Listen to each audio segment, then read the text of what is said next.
नमस्कार दोस्तों, आज से करीब 100 मिलियन साल पहले की बात है। धरती पर नज़ारा कुछ अलग ही था। इंसानों का नाम निशान नहीं था। कुछ भयंकर जानवरों का राज चल रहा था। वो थे डायनासोर। ऐसे डायनासोर जो इतने बड़े कि बिल्डिंगों से भी ऊंचे होते थे। इनका जबड़ा इतना ताकतवर था कि आपकी हड्डियों को चकनाचूर कर दे। इनकी रफ्तार इतनी तेज थी कि 90 किलोमीटर प्रति आवर की रफ्तार से दौड़ते थे। सही मायनों में ये दिल दहलाने वाले जीव थे। 170 मिलियन सालों से भी ज़्यादा इन्होंने धरती पर राज किया। फिर एक दिन ऐसी घटना होती है कि अचानक से इस धरती पर से ये गायब हो जाते। एग्जैक्टली क्या हुआ और कैसे हुआ, आइए समझते हैं इस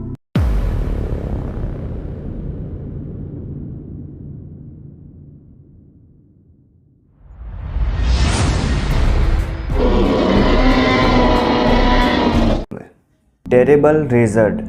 इसका मतलब हुआ कि एक भयानक छिपकली। एक्चुअल में यही मतलब होता है कि डायनासोर शब्द का 1841 में पहली बार उपयोग किया गया इसी शब्द का, कि वही समय था कि डायनासोर का पहला फॉसिल पाया गया था। रिचर्ड ओवन नाम के एक ब्रिटिश साइंटिस्ट थे जिन्होंने डायनासोर शब्द का प्रयोग करना शुरू किया। उस समय लोगों को ज़्यादा जानकारी नहीं थी कि डायनासोर क्या होते हैं। शुरुआत में ड्राइंग्स बनाई गई थी कि डायनासोर कैसे दिखते हैं। काफ़ी अलग दिखते थे आज की कंपैरिजन में। मेगालोसॉरस जो पहले डायनासोर की फॉसिल में से पाया गया एक था। पहली ड्राइंग देखिए कैसी है। जैसे जैसे रिसर्चर को पता चला इनके बारे में, वैसे मॉडिफाई किया गया इनकी ड्राइंग्स में और रियलिस्टिक बनाने की कोशिश करी। आज के दिन में 10,000 से भी ज़्यादा डायनासोर के फॉसिल्स खोजे निकाले गए हैं। को सोचकर लगेगा कि और कितना खोद कर हम जान सके कि डायनासोर क्या होते थे।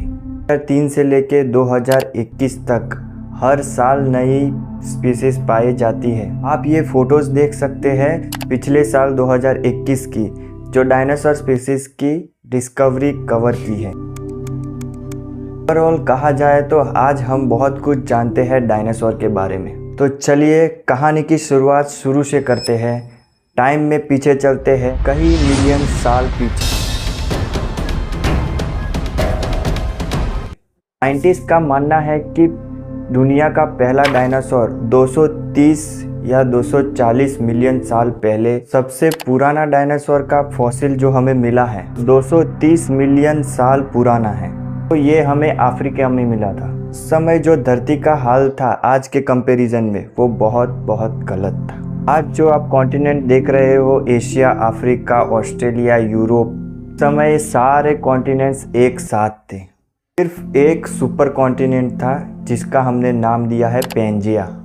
साइंटिस्ट का अनुमान है पेंजिया कुछ ऐसा दिखता था। आज के दिन के जो कॉन्टिनेंट्स जो कहाँ पर थे वो आप देख सकते हैं। उस समय धरती का क्लाइमेट एकदम सूखा था और हीट था, बहुत कम बारिश होती थी। टाइम पीरियड का हमने नाम दिया है ट्रायसिक पीरियड। ऐसा समय जो डायनासोर धीरे धीरे धरती पर आने लगे। इस समय जो धरती पर डायनासोर आए वो ऐसे नहीं थे जैसे आप इमेजिन कर रहे। वो सबसे छोटे और साइज उनकी कम थी। उस समय कॉमन डायनासोर की साइज थी 2 मीटर। हम टाइम में आगे चलते हैं जिसमें धरती धीरे धीरे बदलने लगी। करीब 201 मिलियन ईयर्स पहले ट्रायसिक पीरियड खत्म हुआ और धरती का क्लाइमेट बदलने लगा। पेंजिया था वो टुकड़ों में बंटने लगा। सुपर कॉन्टिनेंट्स में क्रैक्स आने लगे। क्रैक्स में से बड़े बड़े ज्वालामुखी भी निकलने लगे।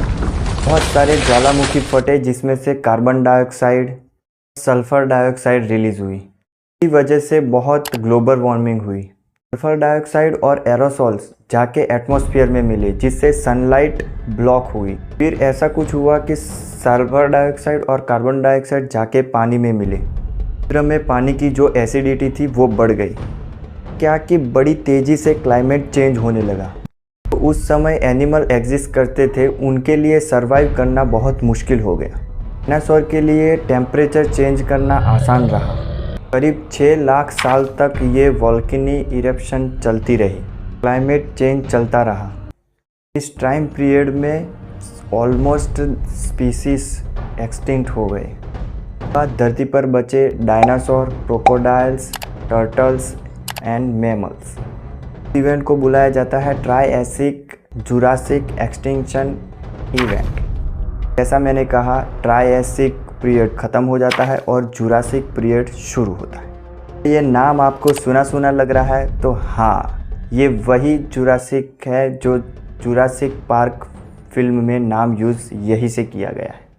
जुरासिक पीरियड चलता है 201 मिलियन साल से 145 मिलियन साल तक।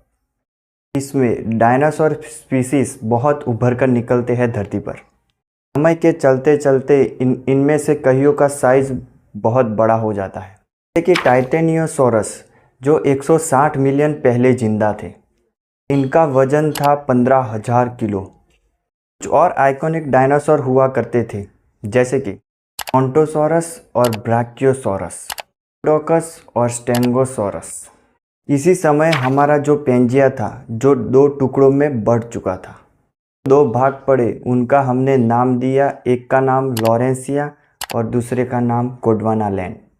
इससे आगे चलते हैं, जो इससे अगला पीरियड आया, जो डायनासोर के मामलों में बहुत अच्छा पीरियड था, द क्रिटेशियस पीरियड, जिसमें डायनासोर के अच्छे दिन आए। इस समय था जो डायनासोर की डाइवर्सिटी में हमें एक्सप्लोजन दिखने लगे। बहुत से नए प्रकार के डायनासोर यहाँ पर आने लगे। टी-रेक्स जो सबसे ज़्यादा फेमस डायनासोर है, जो फिल्मों में बहुत ज़्यादा दिखाया जाता है। ज़्यादातर साइंटिस्ट का मानना ये था कि टी-रेक्स जो डायनासोर था वो जुरासिक पीरियड में एग्जिस्ट ही नहीं करता था। क्रिटेशियस पीरियड सबसे लंबा पीरियड था कि डायनासोर के एरा में 145 मिलियन ईयर तक। जो 2 सुपर कॉन्टिनेंट्स थे, लॉरेशिया एंड गोंडवानालैंड, ये भी ब्रेकअप होने शुरू होते हैं। जो कॉन्टिनेंट का जो स्ट्रक्चर है कुछ आज जैसा दिखता है। बहुत ही फूल छोड़ भी यहाँ पे पैदा होने लगते हैं इस समय में। तापमान जो है धरती का, वो भी ज़्यादा गर्म रहता है पिछले पीरियड से। हर तरीके के जो डायनासोर थे वो इस समय एग्जिस्ट करते हैं। रैप्टर्स, हार्मन डायनासोर्स, बड़े हर्बीवोरस डायनासोर्स, बड़े ही खूंखार कार्निवोरस डायनासोर्स, टाइटानोसोर्स जो सबसे बड़े लैंड एनिमल में से था, अर्जेंटिनोसोर्स जो जिसका वजन 77 टन से भी ज़्यादा होता था, टी-रेक्स जो 40 फीट लंबा होता था, इसका जबड़ा सबसे मजबूत और सबसे शक्तिशाली माना जाता था। ये सभी जीव बड़े आराम से अपना जीवन व्यतीत कर रहे थे और धरती पर राज कर रहे थे। सब कुछ अच्छा चल रहा था और एक दिन कुछ ऐसा हो जाता है कि डायनासोर हमेशा के लिए ख़त्म हो जाते हैं। एक बड़ा सा एस्टेरॉयड जिसका साइज़ था 10 से 15 किलोमीटर तक, अंतरिक्ष से धरती की तरफ तेज़ी से उड़कर आता है और धरती से टकरा जाता है। ये होता है आज से करीब 66 million years ago. Asteroid Cretaceous period को पूरा तबाह कर देता है। इस एस्टेरॉयड की स्पीड थी 30 किलोमीटर पर सेकेंड, यानी एक जेट एयरलाइनर से 150 गुना ज़्यादा तेज़। स्पेसिफिकली कहा जाए तो ये धरती पर मैक्सिको की जगह पे जाकर टकराता है। तो होता क्या है, जब एस्टेरॉयड इस जगह पर टकराता है, एक बड़ा सा गड्ढा बन जाता है 180 किलोमीटर डायमीटर में। इतना बड़ा धमाका था कि इसके आसपास जो कुछ भी था वो पलक झपकते ही ख़त्म हो गया। इम्पैक्ट की वजह से हवा में बहुत सारी मिट्टी उड़ती है। ज़मीन थी जो बहुत गर्म थी और बारिश की तरह बरसने लगती है बाकी सब एरिया में। पूरी धरती पर जो तापमान था कई घंटों के लिए वो बहुत ज़्यादा बढ़ जाता है। इस एरिया में हज़ारों किलोमीटर के एरिया में जो भी जानवर थे वो इस गर्मी में पक जाते हैं। माना जाता है कि छोटे छोटे एनिमल्स सर्वाइव कर पाते हैं इस ब्लास्ट से। अंडरग्राउंड होल बना दिए या पानी में चले गए सर्वाइव करने के लिए। इसके बाद शॉक वेव्स आती है, हीट्स वेव आती है, हज़ारों किलोमीटर में वाइल्ड फायर दिखने मिलती है, बड़े बड़े सुनामीज आते हैं। ऐसा कहा जाता है कि 2 किलोमीटर ऊंचा सुनामी आया होगा। इमेजिन कर सकते हो कि 2 किलोमीटर ऊंचा सुनामी। कंप आने लगते हैं और एसिड की बारिश होने लगती है। हवा में जो डस्ट के पार्टिकल्स रहते हैं उसकी वजह से सनलाइट आना ब्लॉक हो जाती है अगले 1 साल के लिए। प्लैनेट पर एक न्यूक्लियर विंटर आ जाता है। तापमान बहुत ही तेज़ी से नीचे गिरता है। अनुमान लगा जाता है कि 3 साल तक फ्रीजिंग टेम्परेचर रहा गया होगा इस धरती पर। प्लांट्स मरते हैं और प्लांट्स मरने के बाद जो हर्बी डायनासोर्स थे वो भी खाना नहीं मिलता, इसकी वजह से सर्वाइव नहीं कर पाते। इसकी वजह से कार्निवोर डायनासोर्स थे वो भी सर्वाइव नहीं कर पाते, वो भी मर जाते हैं। चेन रिएक्शन यहाँ पर होता है। फिर कार्बन और सल्फाइड फिर से एक बार स्फीयर में जाते हैं और हजारों साल के बाद सनलाइट होती है। इसके अलावा एसिड रेन चलती रहती है हजारों सालों तक।